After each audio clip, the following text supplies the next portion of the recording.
here, in order to justify making 2 videos. But I actually had to stop to call work to tell them to play videos.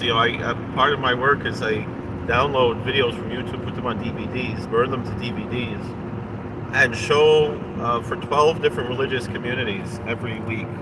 Sunday through Friday. There are 2 different religious communities each of those 6 days that get a video, and that's basically how I approach it. And these different religions, I usually drop it off at the control center in the prison, and then, but on Sunday, since I'm not there on Sunday, so Friday I drop off the videos for Sunday, and then I call in on Sunday. So I make a call every Sunday at about 10 o'clock. Please play, this is the rabbi, please play the Protestant DVD, please play the Protestant video, and then about 3 o'clock on Sunday, please play the Catholic video, please.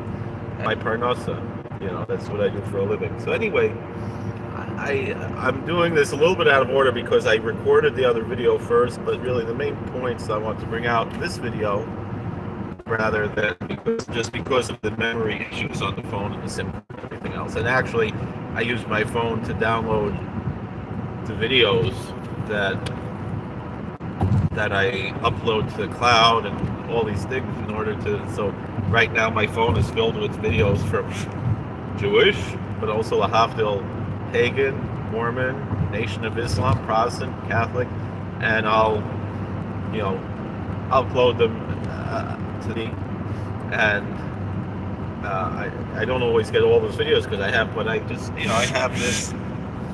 this large collection now, really, probably we show probably thousands of videos at this point, probably 2,000 videos, something like that, because we've been doing it for a few years now. So we have these stacks, and we have like 12 different stacks, plus the videos that we haven't shown yet, which is another stack. So that's how I didn't know more about that, or maybe get like that, download, put on DVDs. I don't mind sharing, just be in contact, because I have to send that to you directly. And I have over 14,000 Jewish videos, and then for other religions, around 1,000 for each one. So anyway, if anybody needs that, you let me know. Not each one, but the ones that I've been showing, some are around 800, some are 1,500 or so, and 1,400 or so. And some are 1 or 2, like I only have one Seventh-day Adventist video, for example, whatever it is. So anyway, the point that we're trying to bring out here is this question of Messianic Judaism and the 3 types of Messianic Judaism, and the fallacy really in all 3 types. And one of the things I compare it to, related to what we're talking about here, is pagan Reconstructionism, meaning that there was no Masorah for pagan religions. All pagan religions are neo-pagan. Most of them are intellectually honest enough to admit that, and the other day we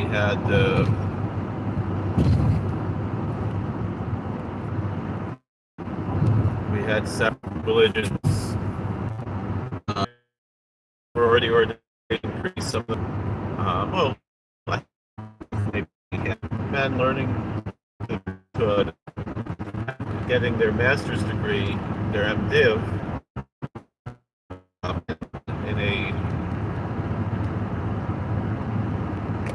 in a Christian seminary, and that at that time, just as they were leaving, we had a guest there, was a pagan priest, a Theodish priest, which is a type of Saxon, Nordic, Norse Reconstructionism that's specifically of a tribal nature. And so This man is kind of the priest and chieftain of his tribe.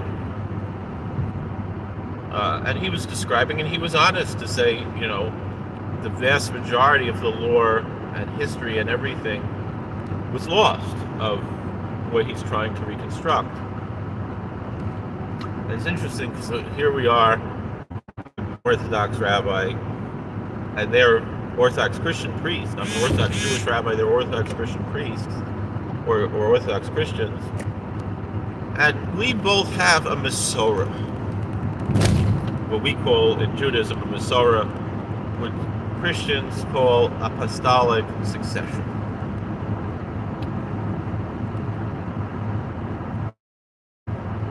And so we can, I guess, to, Paul or Andrew or, some of the apostles, according to their traditions, as can the Catholic Church. Those two churches have their apostolic succession, and in a certain sense, the Anglican,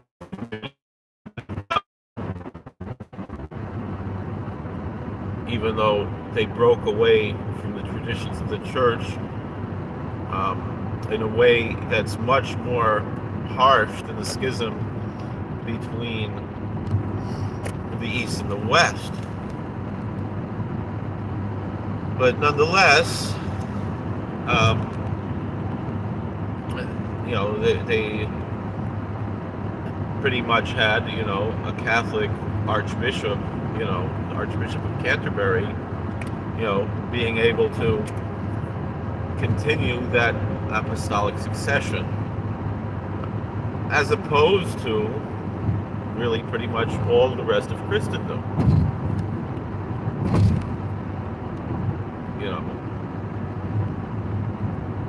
The Mormons can claim some sort of a new revelation, as do the Jehovah's Witnesses to a certain extent.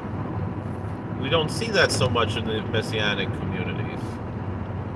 Personal revelations, perhaps, but not starting new religions based on that. But the rest of Protestant Christianity, and in a certain sense, Mormons and Jehovah's Witnesses are not Protestants. But Protestant Christianity, of course, most Christians would say they're not Christians. But Protestant Christianity, on the other hand, does not have that apostolic succession. Now there are those who claim it, right? There is what's called the line of blood Baptists, who claim a succession back to John the Baptist, actually, which is different. I mentioned this to a Catholic deacon once. He said, well, John the Baptist was not an apostle, so it's not apostolic succession. But again, in the Messianic movements, I don't see that either. What they're essentially attempting to do is the same what the pagan Reconstructionists are attempting to do. And then you have two camps within that world. So again, in the previous video I mentioned that you'll have the one camp that is the essentially just evangelical Protestant camp. And again, I'm not insulting Protestants. They admit this themselves, even though Luther was a priest, he was not a bishop, he was not a cardinal, he doesn't have a claim to apostolic succession.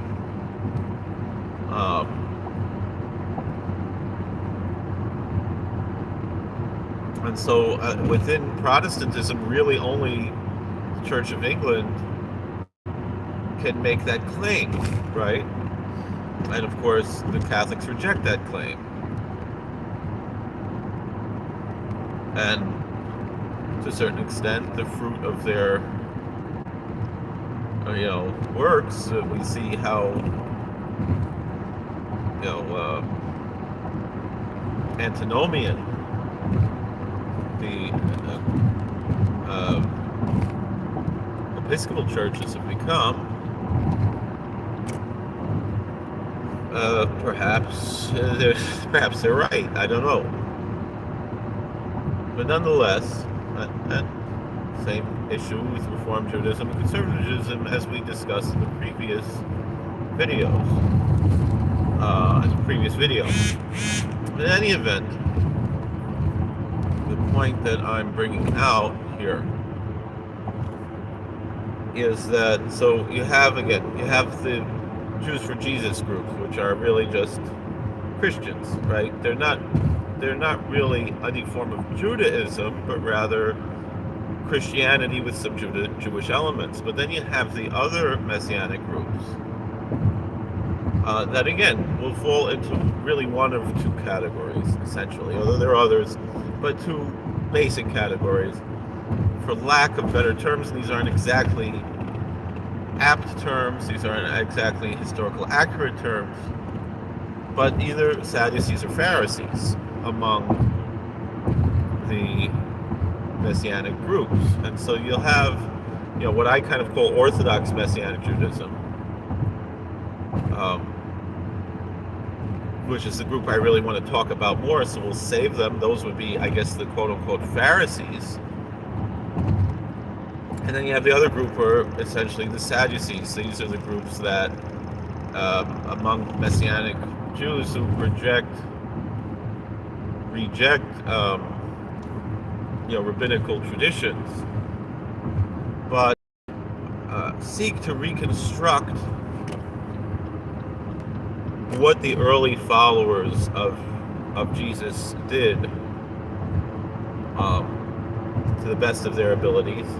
But they do so with no Masorah, with no apostolic succession, because they reject the apostolic succession of the traditional churches, whether they be Rome or the East or England. And perhaps rightfully so. I mean, I also reject, those religions because I reject Christianity personally. I don't have hatred, but I personally reject those, right? So I understand where that's coming from, but nonetheless, they kind of still want have their cake and eat it too. They want to have, they can't give up this, this Jesus, but that there's something wrong with the church, but they don't realize, because they only know about Jesus from the church. That's the problem that both of these groups have, is that we only know about Jesus from the church. And so if you reject the church, all right, so you have the scripture. But how do we know that that is accurate? How do we know that that's true? I don't think it is. I don't think it's an authentic document. I think it's something which, to a certain extent, the Catholic Church and the churches that are not sola scriptura churches, in a certain sense, admit that, and that's why they have their apostolic succession,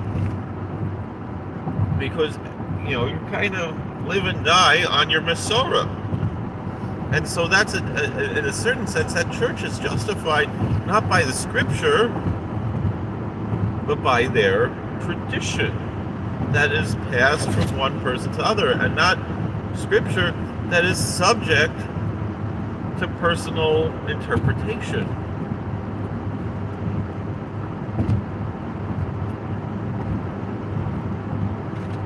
Which, of course, is the problem with all of the sola scriptura movements, is that they really are not sola scriptura. Yesterday was Parshas Parah, and the Rambam points out in Hilchos Parah Aduma that the people who are trying to claim sola scriptura are intellectually dishonest, which I don't have a problem with. Go ahead and be intellectually dishonest.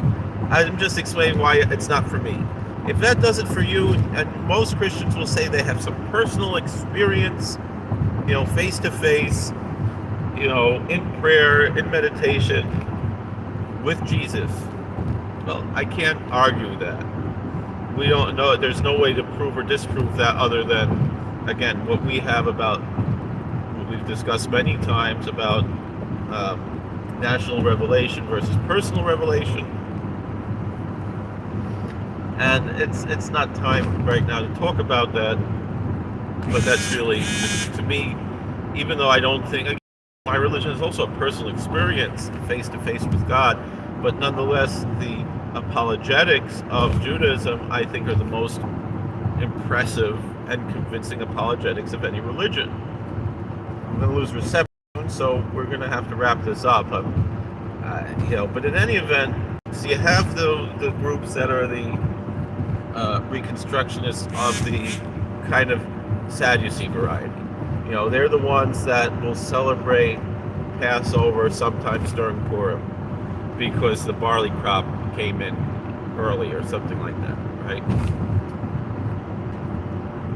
So such a group, from a Jewish perspective, putting aside the Jesus aspect, would be heretical because they reject our Masorah totally. But then you have this other group. This is a very curious group. They're not heretics. They're Hasidim who believe that their Rebbe is Mashiach, which is, I believe, a false doctrine. They're doctrinally,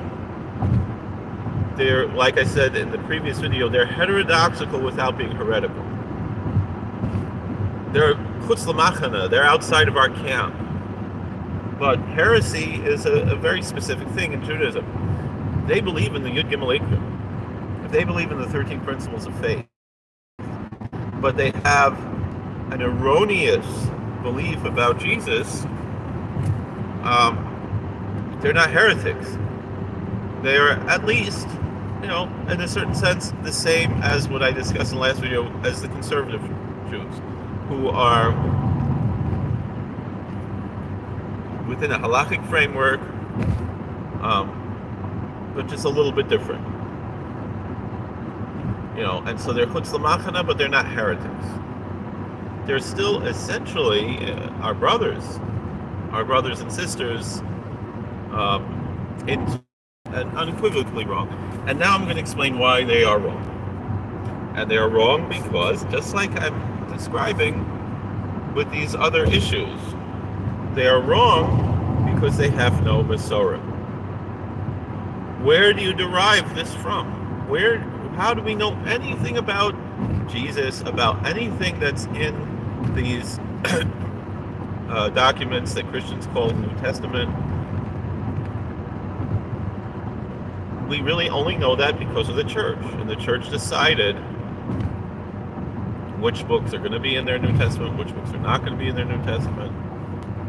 They also decided a lot of books would be in their Old Testament that are not in our Tanakh, and which the Protestants have, for the most part, either rejected or relegated to a separate category at the most.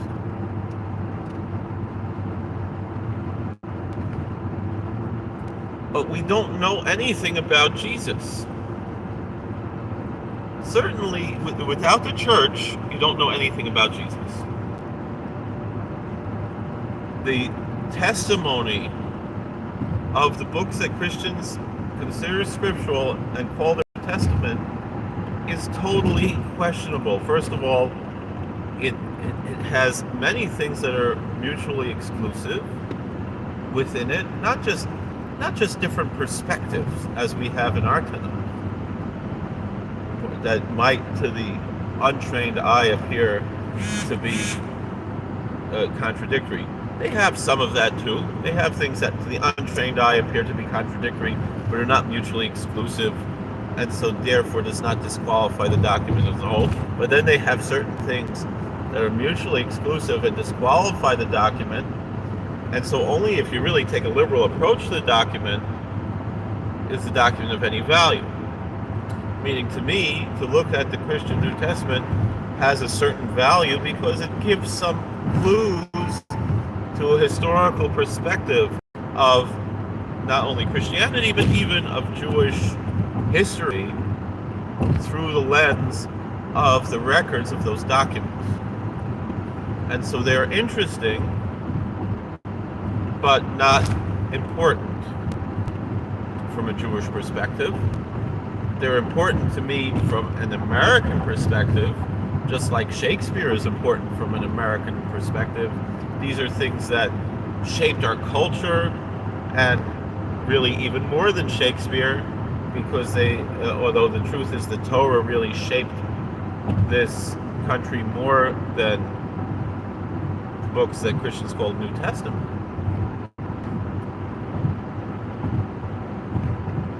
But that is really where we're holding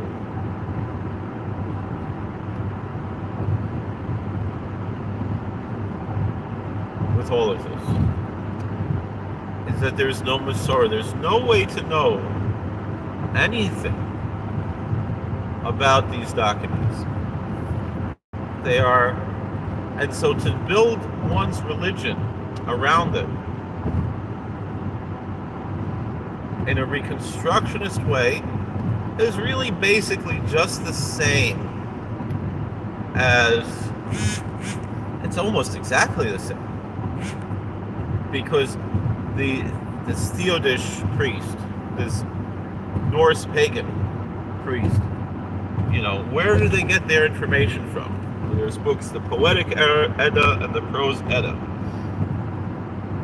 These were preserved by Christians.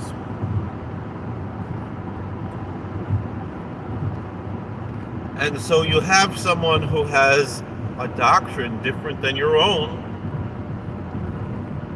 It's almost like, I'll tell you an example. Out of desperation, right?